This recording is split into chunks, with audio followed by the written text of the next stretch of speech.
The recent floods which swept through the country a week ago, leaving 78 people dead, have left the country now in shock. Many others are missing and displaced, and homes and schools structures have been destroyed. Many continue to speculate as to the cause of the tragedy, but visiting the community in Dikolini yesterday, officials told affected families that the disaster was partially due to climate change. Let's explore other avenues such as structural integrity and whether there could be other factors relating to the area where these structures were built, with a civil engineering lecturer at the University of Cape Town, Gundo Maswime. Mr. Maswime, thank you so much for your time and for joining us this morning. So upon visiting that area, the Cocta minister really highlighted how many of those homes that have been built along the flood lines were those that were more susceptible to the floods that we experienced over the last couple of days in the Eastern Cape. In your opinion, how has the inadequate spatial planning, especially in those areas, put some of those communities in a more vulnerable state in them now experiencing the floods in which they have? Thank you. The first, I think the most important thing is to note that the area which was affected the most in the Eastern Cape is an area which is private land where people had moved in, and the government didn't have any opportunity to do all the necessary planning except warning people not to stay there and discontinuing electricity supply. But you make reference to building within flood lines. It's actually one of the major causes of this type of flood fatalities that we are seeing today. However, the municipality has got a building control unit that should, as a day-to-day job, go and ensure that people are not building where they are not supposed to. So it really begs the question of, is it in the legislative framework that you must make alternative accommodation before you move people? But what of instances like this where you know that people are vulnerable?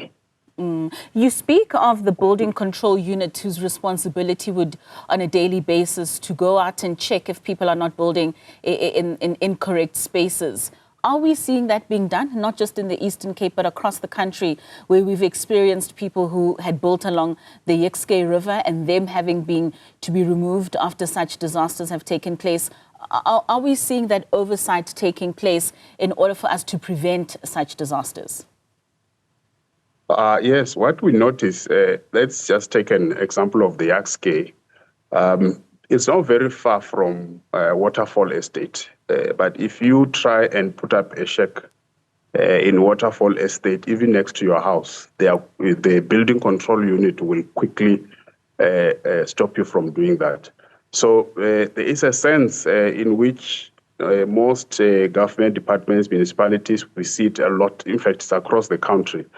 Where building control is enforced in certain communities and is not enforced in others. And then that is why we end up with something like this. Because invariably, municipalities have got engineers, they've got town planners. Between the two of them, they are able to determine the risk level for each and every piece of land, especially today that municipal boundaries, they cover every square meter of the country, and it has been enforced also through Spuluma as well. But to realize that there are still people who are building, in fact, more and more people are building in areas that are susceptible to flood and landslides and so on, then the real question is, are we really able to enforce these building control regulations or not? And why is that? Why is that we are enforcing in some spaces and not in others, especially where we see the dangers that it could pose for those people that are building along those floodlines? There are many reasons for that. In fact, it goes area by area. For instance, if you are in Western Cape, in Out Bay, there is an informal settlement called Newzroom, which was not informal initially. But because of the demand for people who will be working and doing and helping around Out Bay, it looks like the city just closed their eye to the proliferation of backyard dwellers, and eventually the whole area became informalized. So it's an encroachment that happens over time.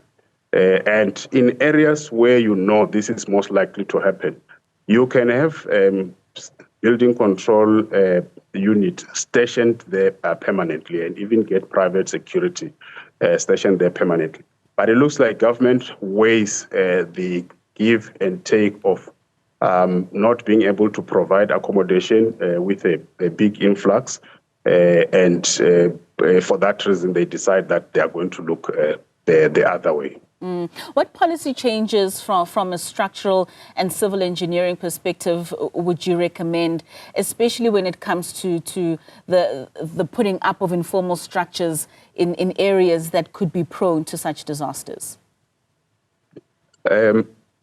From a policy point of view, the framework seems to be in place. But I think what needs to happen now is that we know built-up areas across the country, and the disaster management unit has a list of all the disaster-prone areas and what type of disasters happen there. Most of them are related to floods.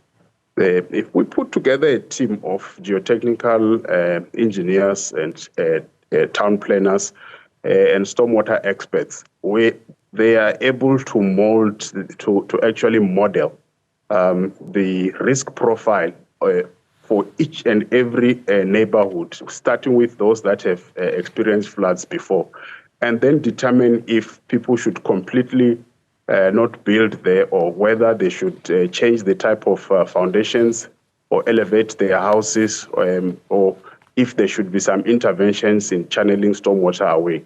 A project like that to do across the 9 provinces would take about 5 to 6 years. Then you can be assured that even where there is flood damage, the likelihood that there will be fatalities is much lower. There are floods across the world. Germany has its fair share of floods, and they looked much more intense than what we experience here.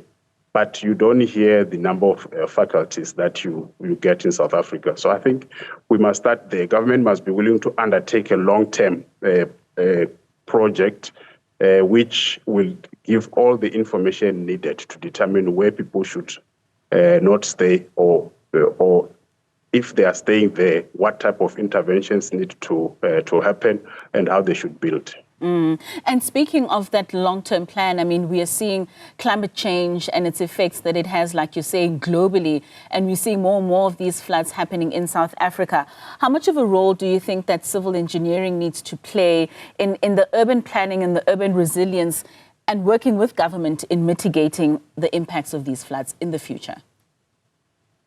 Yeah, the civil engineering profession is very much central. In fact, the type of lessons and knowledge that rests within South African universities on stormwater management is so vast that it's being exploited by many other countries in Europe. That is where my colleagues present their work, and that is where their work is absorbed into practice.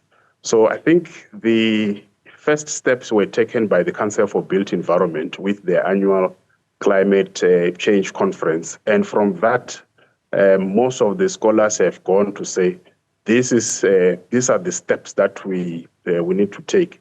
But to move from that, take that information and have the Department of Cooperative Governance and Traditional Affairs take over that, start this program, put a team together, make all the recommendations, working with the Disaster Management Office. To be honest, the knowledge is there, and it's very unfortunate when you see this and you also see the kind of research that is being done. So it really calls for a closer collaboration between the knowledge sector and the public sector. So you feel that the public sector is not taking heed of the knowledge and the technocrats' just advice that has been given to them in ensuring that this is mitigated beforehand? Indeed, and most of it is not because the people in the public sector are ignorant or negligent. It is because the framework to source work from academics, it's in government. The procurement process for that is not clearly defined. So most of them are actually afraid that I'm going to source this type of work, because in many instances you will find there's one or two people that are experts in a particular area. And if you're going to make a general call, you will attract people that are not even specialized in that, just because maybe there might be a financial incentive. So if there's close collaboration, the government, Public Works has already started that. The minister engaged all the deans of the built environment universities. Then we start to know who is doing research on what, who understands what. And when we source that, we know exactly what we are looking for and how it's going to help us, and overlook the general procurement approaches that are used when we procure services of consultants. Because you cannot hire anyone for more than 3 years. It's very difficult in government. But researchers do longitudinal research, which can go on for sometimes 10 years, because once you've put something in place, you go and you double check. You have students taking that up as their research topics and so on. Then you build a whole body of knowledge, and that is what builds civilizations. And I think that's the direction we should start moving towards.